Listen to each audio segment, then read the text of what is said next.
Hello, and welcome back to the channel. As most of you know, I'm Topher, and for those of you who don't know and just randomly decided to click on my video, welcome to the channel. I'm Topher. Thank you for stopping by.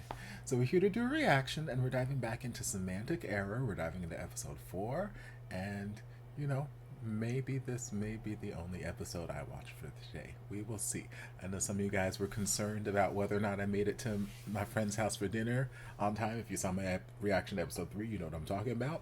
And yes, I did end up making it there on time in some time zone. You know, not my own time zone, but eventually I got there. And we had a good night, dinner, hung out a little bit afterward, caught up and all that good stuff. It was a lot of fun.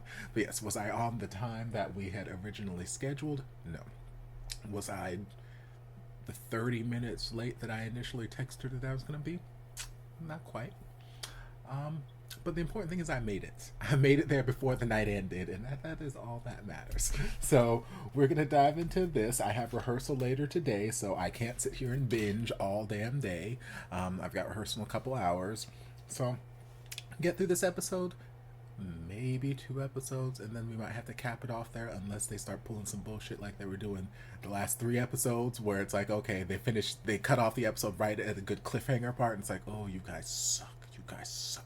So we'll see what happens. So when we left off, Jae-young and Song-woo just got back to their apartment, and Jae-young didn't have his phone was dead. He didn't have his keys. He left it at the bar because they ran because the professor man or whatever was being a drunk asshole and trying to fight everybody.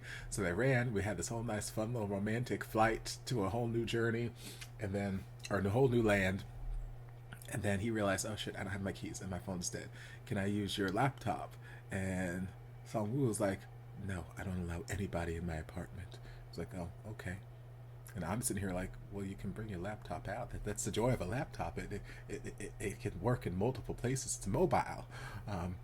But then he comes back in like 2 seconds, like 10 minutes, and that's all you get. So I'm like, okay.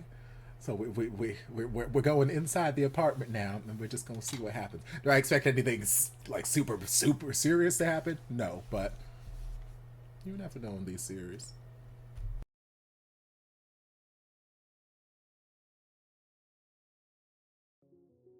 At least it ended in a place that didn't feel as cliffhangery as some of the others. Lord Jesus. Like, for me, it's just the way that they are setting up these scenes. The way they are framing these moments, from the camera framing to the lighting, the ambiance, everything around them in these moments between the two of them, that it's just so... It gets that inner, like, hopeless romantic in me. It gets that heart pumping. It's just like boom, boom, boom, boom. I'm like, yes, make it happen, fall in love. Like, it reminds me of some of the earlier stuff that I reacted to on this channel back when I was, you know, just starting out reacting to series and like falling in love with everything that I saw. I'm like, oh my god, it's so sweet. Oh my god, just kiss him and it'll make it better. Just hug him and it'll make it better. Like, it's very reminiscent of that sort of feeling where it's like, you feel almost like a teenager, like a schoolgirl in love. Like, yes, oh my gosh, just get your heart pounding, get your heart beating. I'm like, oh. So yes, the way that last little moment was, where it's like we're looking in each other's eyes. I'm like, oh. Like, it felt very much like those sort of stereotypical moments where it's like, okay, the moment's building and they're staring at each other and they're gonna go in for the kiss, and then something's gonna interrupt it, so then they don't kiss. So like, I thought we were gonna go down that route where like, okay, we're gonna go in for the kiss, but then that's where they decided to freeze and pause the episode and be like, okay, next episode we come back at that moment, and then like one of the people who was walking by turns on all the lights or comes like, hey, what are you guys doing here? You know, something to interrupt that moment, and the kiss doesn't happen. But we went kind of a different route. He was obviously not ready for whatever he thought was about to happen, so he turned his head, and then Jae-young just leans in. He's like, do you want to see a movie with me? And he's just using like this bass as voice. I'm like, baby, please stop. Yes, God, I'll see whatever the hell you want me to see. What are we watching? Do I need pants? No, because I wasn't gonna wear them anyway. Like, so like just that whole moment, the soundtrack, the lighting, the colorful like crystal light chandelier, whatever they had there, then the red light that came on behind them, like all these just little pieces that just build this like movie moment. Like it's like if you're watching the old like teen movies, you know, your 16 candles, your all those kind of romantic teen comedies from the 80s, 90s, all that kind of stuff that they really don't make anymore. They don't make those kind of, but where it's like, you know, you just feel like a, a schoolgirl in love, or, you know, first crush, that sort of thing, that it's capturing that essence where it's like, it's nothing sexual, it's nothing raunchy, it's all very innocent and sweet and fluffy and cute, and it's just like, oh, I love it so much. So this was the episode where Jae Young really came to grips with the fact that, or really kind of consciously became aware that he may have some sort of feeling or something towards Songwoo, because that he's started to make the switch. So at first they were in the apartment, and Song was like, you know, looking over her shoulder. It's like, just go tidy up. You smell like alcohol. Go away, go away. So then Song Woo, I guess, took a whole ass shower or bath in that 3 minute span of time that he gave Jae Young to, you know, look at the computer. And Jae Young saw him without his hat, which, you know, he was trying to get like episode 2. So he finally saw him without his hat, and he already started to have some sort of realization he might like this kid last episode when his friend was like, well, maybe you like him.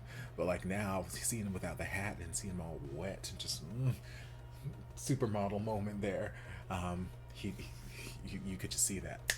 Oh, yep, he's got him. He's gone. He's got it bad now. So Jae Young he caught the feelings, and that paired with the super delicate, sensual band-aid moment we have there, and again, nothing like sexual about it, but just like if I were to put a band-aid on someone, I would just peel the thing and just put the band-aid on. Like, okay, like I'm not gonna apply like aggressive amounts of pressure to, you know, to the wound or whatever, but like I would just put the damn band-aid on.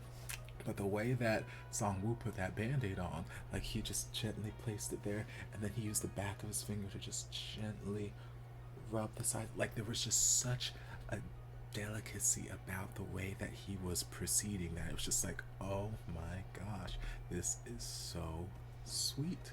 And it's just a fucking band-aid. He's just putting a band-aid on a cut, but there was just something so sweet about how delicate he was with putting that band-aid on, and Jae Young was just looking at him in amazement. So like at that particular point, after that night, Jae Young was done. He was done. He got it bad. He caught the love bug. He's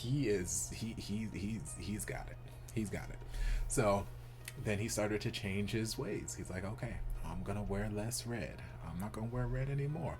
I'm gonna, you know, start being nice. I'm gonna, and yes, he's still thinking about him. He's drawing pictures of him.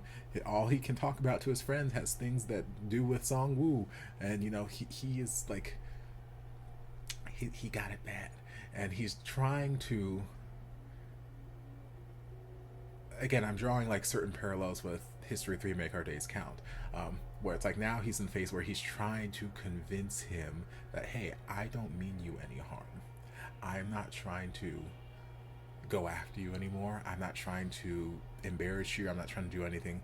I'm literally just trying to spend time with you. I would like to spend time with you. I would like to get to know you. I would like you to get to know me. I would like to woo you. I would like to woo you, Song Woo. Okay, that is my goal right here. So I feel like the whole leaning in and like, would you like to see a movie thing is just, again, another part of that, trying to change Song Woo's impression of him in his mind, because Song Woo still think, as we learned earlier in the episode, he's a very logical thinker. thinker. He thinks very logically. A lot of logos, not very much pathos. Very much logic, not so much in the emotion. So he's still sitting here thinking, okay, Jae-young is a bug in my code. He's a bug in my code, and I need to find a way to get him out of my to fix this bug so that I can move on with my beta testing, and we can get this software put out, and I can continue on with my life. But Jae-young is like, I'm not a bug. I'm not a bug. I'm not trying to cause you any trouble. I just want you to see me as not a bug. Maybe just as another part of your software, or maybe I'm your next round of software, something like, I don't know. He's just trying to change Songwoo's perspective of him from this antagonistic villain to just a person, a nice person, a good person, potentially a romantic person, even though he has no idea what romance is. So, and then we've got poor what's her name? I don't remember. The girl who's delusionally trying to start up some relationship with Songwoo. Poor thing. She don't know what's going on, and she keeps trying. I mean, granted, Songwoo's not expressed any interest in pursuing any kind of relationship with Jae-young, but he also hasn't expressed any interest in pursuing any kind of relationship with anybody. So, she's trying to be that change in his life. But, she keeps setting herself up, and then she keeps getting clobbered by Jae-young. So I feel a little bit bad for her, because she don't stand a chance. Like, I've not watched the rest of this series, but I know enough about these series to know that she does not stand one goddamn chance at getting anywhere near Songwoo's heart. So I'm hoping that this crush that she has is just a simple little schoolgirl crush, and not like, I've been crushing for a long time and I'm in love with you. I'm hoping it's not one of those things, because I would hate to see her get her feelings like devastated because Songwoo didn't choose her. But I don't feel like we have enough time in this series to explore something like that. So I'm hoping it's just more along the lines of, yeah, I just thought you were cute and I wanted to try and date you, but okay, clearly you're with somebody else, so I'll just move on to the next. That's what I'm hoping happens with her. Yeah. Is there anything else I missed? Like, all in all, just super duper cute. Again, the cinematography, all those moments with Songwoo when they're in the library and Songwoo was contemplating writing on his face. Like, I could see the like, yes, we heard the voiceover that was supposed to be his inner thought process, but I could see even more of that inner thought process from words that weren't being said going on, where it's like, okay, I should write on his face, payback's a bitch. But then also, do I want to stoop to their level? Like, that's something that's childish. It's something he would do. Why would I want to stoop to his level? Like, oh, I didn't realize he could look like this. Damn, that is a pretty boy. Okay, I'm gonna do it. He did it to me, I'm gonna do it to him. But I don't. And you could just see that pen going back and forth, and it's like, baby, what decision you gonna make? Then finally he goes in. I'm like, baby, his ass ain't asleep. I know his ass ain't asleep. And lo and behold, his ass ain't asleep. He's like, hey, can I finally open my eyes now? And at that point, we already had the pen like right there. And it's like, and then that moment when he opened his eyes and glanced and looked up, I'm like, oh Jesus, make me fall in love again. So much of those moments focused on their eyes and the looks that they give, the glances at each other, and that paired with the lighting and the soundtracking, it just makes these moments. The series is just full of moments, full of those great little moments that just make you want to fall in love, and just so it's like, I love. So sweet. All right, episode 5, shall we? So hope you guys enjoyed this reaction. If you did, don't forget to like, comment, subscribe, share, turn on notifications to be notified when all of my shenanigans get posted. If there's anything else you'd like me to react to, be sure to leave it down in the comments, and I'll get to it as soon as I possibly can. If you'd like to support the channel in other ways, you're more than welcome to join us over on Patreon. You don't have to, but you're more than welcome to if you want to. And I'll see you guys in my next video. Love ya. And before you guys go, a shout out to my amazing patrons. I can't begin to express how thankful I am for your support. And if you guys would like to join us over on Patreon, the link is down in the description. I love you guys.